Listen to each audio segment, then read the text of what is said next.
contra o São Paulo e ontem o Carrascal. Independentemente se usou imagem da televisão, transmissão, é uma outra discussão. O jogador de 27 anos, que jogou, é o quarto país que ele joga, né? Argentina, Colômbia, Rússia e Brasil. Camarada entrar numa pilha daquela, largar o braço e dar uma chance do VAR expulsar, isso é de uma imbecilidade imensa, hein?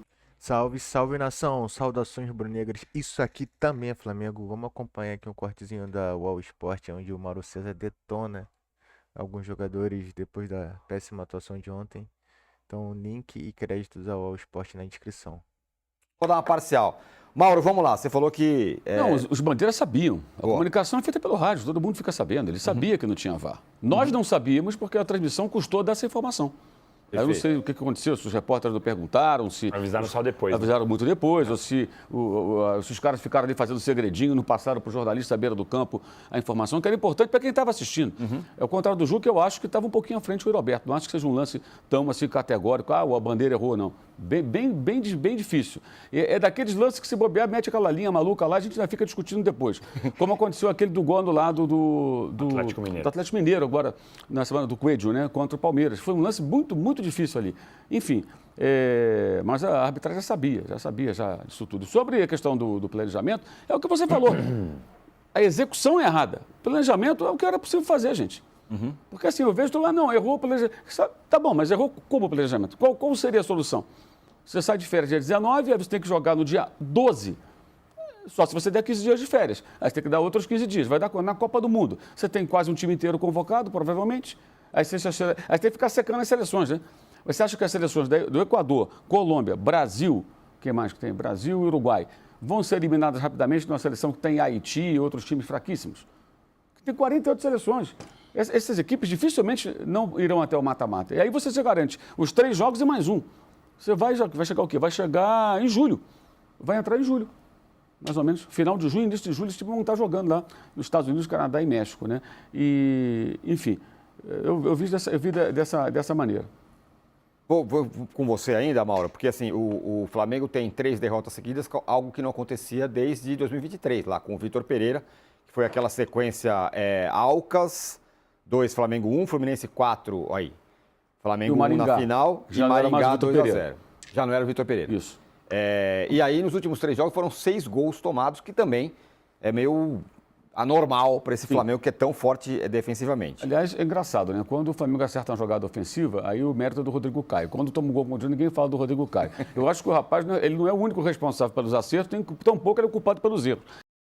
Mas é engraçado a boa vontade que se tem com o ex-jogador de futebol quando vira auxiliar alguma coisa. Tem um monte de gente trabalhando ali na jogada aérea defensiva ou ofensiva. Ele tem os méritos dele, a responsabilidade dele, como qualquer outro.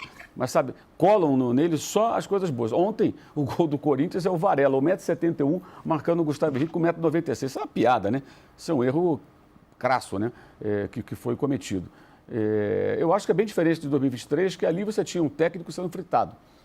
Claramente os jogadores fritaram. O Fla-Flu foi uma vergonha.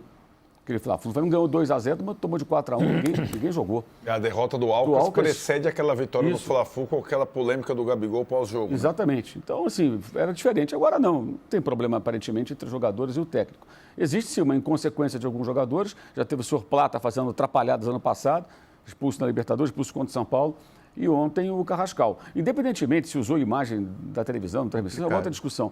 O jogador de 27 anos, que jogou, é o quarto país que ele joga, né? Argentina, Colômbia, Rússia e Brasil.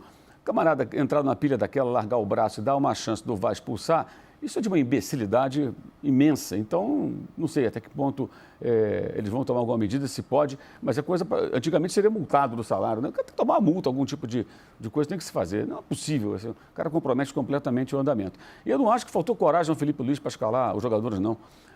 O Dorival escalou o time para ganhar. O Felipe Luiz claramente tratou esse jogo como uma sequência da temporada. Eu tenho que dar ritmo para esses jogadores e colocou os caras para jogar. Essa é a diferença. Se concorda, discorda, é outra história. É claro que com a derrota, a tendência é discordar. Mas se você não tem o Carrascal expulso, o jogo poderia ser muito diferente. Então, acho que vai muito na conta do colombiano do que aconteceu ontem. E no segundo tempo, foi um gol da bola na trave. O Paquetá deu um gol bizarro no final. O Corinthians teve essa chance do impedimento e o gol do segundo gol já no final, quando a vaca rubro-negra já estava caminhando rapidamente em direção ao brejo. E uma bola na trave do Yuri. Paquetá perder aquele gol também, né, rapaziada? Absurdo. Sim, mas não teve tanta chance, Juca, para um time que teve 45 minutos com um homem a mais. Teve muita cera, que é uma característica desse Corinthians. Foi contra o Palmeiras, foi ontem de novo. Ficou ali atrás, encolhido, defendendo o resultado. Então, se esse rapaz não é expulso, a coisa muda. E aí tem uma grande sacanagem, que é o VAR. Isso é um absurdo. Eles param o jogo toda hora. Por que não pode esperar o intervalo? Ó, ninguém desce, que o VAR vai analisar. Vamos analisar esse lance. Vamos achar a imagem para ver se expulsa ou não expulsa o Carrascal, porque o Bidon caiu aqui e há uma reclamação. Não, mandou para o vestiário. Aí o técnico faz todo o planejamento de 11 jogadores, né? Continua 11 contra 11, não faz alteração. Aí quando chega na beira do campo ali, ele vai e expulsa. Mudou tudo. Isso é uma grande sacanagem. Né? Aí, acho que aí o Felipe Luiz tem essa atenuante com relação às críticas que ele possa receber. Porque, cara, aí mudou tudo. Ele teria 15 minutos para mudar totalmente a sua... Mas assim, não é a primeira vez. Quanto o Corinthians na Copa do Brasil, de 2024, o Bruno Henrique foi expulso. Aí contra o Racing, o Plata foi expulso, todo, caiu na pilha do Marco Rorro. Depois, contra o São Paulo, ele deu uma porrada na Arboleda, foi expulso. O jogo que o Flamengo não venceu e estava ali, empatou, quase perdeu e ficou ali brigando com o Palmeiras até o final. Ali tinha muita coisa em jogo. Então, são seguidas expulsões que não podem passar como se nada... a culpa é só do VAR, a culpa de alguém, não. A culpa é do jogador. O jogador foi extremamente tolo, para dizer o mínimo. Eu acho que isso tem que entrar na conta. Mas poderia o Flamengo ter tido uma sorte melhor. Mesmo colocando os jogadores que não estavam em melhor forma, porque ele encarou como um jogo para dar sequência e ritmo de jogo para os caras. Eu acho questionável isso. Acho que ontem ele tinha que entrar com um time para competir e aos poucos esses caras vão voltando para o time. No caso, tinha que jogar o Everton Araújo, tinha que jogar o Everton Cebolinha. Os caras que estão bem, estão mais inteiros, estão conseguindo correr mais e ele insistiu digamos assim, aí ele insistiu no planejamento, eu acho. Esse gol não pode perder, né? O camarada perdeu um gol desse. Não importa se ele custou 1 centavo ou 42 milhões de euros. Esse gol aí ninguém pode perder se você joga para futebol profissionalmente. Foi um negócio muito grave isso aí também. Ontem eu fiz uma pergunta no Twitter, fui massacrado. Como é que você não sabe uma coisa dessa? De fato, eu não sabia como é que funcionava esse negócio, né? Se quando o cara volta, se é expulso, se ele tivesse sido substituído, como seria. Depois eu aprendi com o pessoal lá, que mais com boa vontade no Twitter. Ele teria que Tem uma outra pergunta. Né? Se os caras decidiram, ao longo do intervalo, que o Carrascal ia ser expulso, eles poderiam ir lá no vestiário e falar assim, o Felipe Luiz, o Carrascal vai ser expulso. Será acho que em termos para informação para o público, acho que não. Eles devem ter que fazer sinalizando para todo mundo ver o que eles tomaram de decisão. Será que eles não poderiam falar isso para não fazer o Felipe Luiz entrar em campo com 11? Né? Perfeitamente, óbvio. Tudo errado. Entrar em campo com 11 e fazer, agora você foi expulso. O cara não podia ser avisado antes? Aliás, o Corinthians levou 22 minutos para voltar para o jogo, né? Pois é.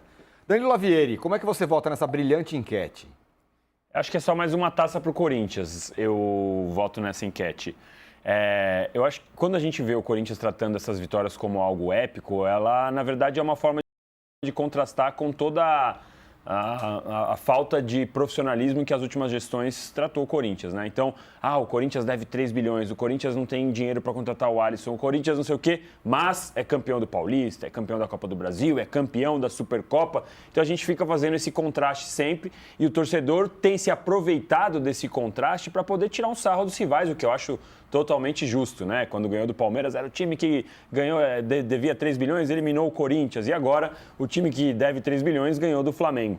Então, acho que é um jeito de o corintiano tirar um sarro justo. Aliás, Corinthians e Flamengo se uniram para tirar um sarro do Palmeiras antes, uma coisa que eu nunca tinha visto, os dois disputando um título. E você lembra de um terceiro, que no final, acho que até acaba...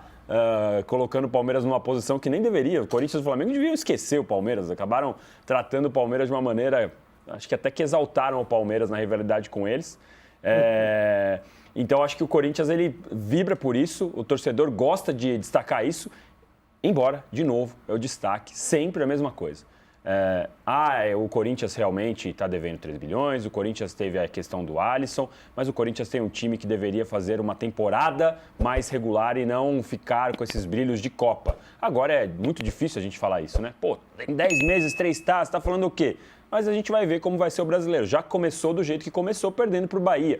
Fora de casa, mas né, não deveria ter jogado daquela forma, aquela atrapalhada da zaga, que é muito claro que era falta de concentração, coisa que não acontece nesse tipo de jogo, sem contar o jeito que o Corinthians sabe amarrar o jogo quando está ganhando, especialmente em mata-mata. Em termos do Flamengo, eu até entendo realmente se o Felipe Luiz fez o planejamento, mas no final, quando o Flamengo estava ali tentando, o Felipe Luiz teve uma cena que ele se caiu ali, ficou quase O gol do comeu o Paquetá. gramado, que foi o gol do Paquetá. Então, claro que ele tentou levar como mais uma partida para dar sequência no ritmo de jogo, mas também não achou normal ter perdido do jeito que perdeu. E até os jogadores do Flamengo depois, né? O Rossi deu uma longa entrevista, aliás, para a Globo e tal, falando que não era aquilo que eles queriam, que era mais uma taça que eles perderam, mas que só campeão estava ali.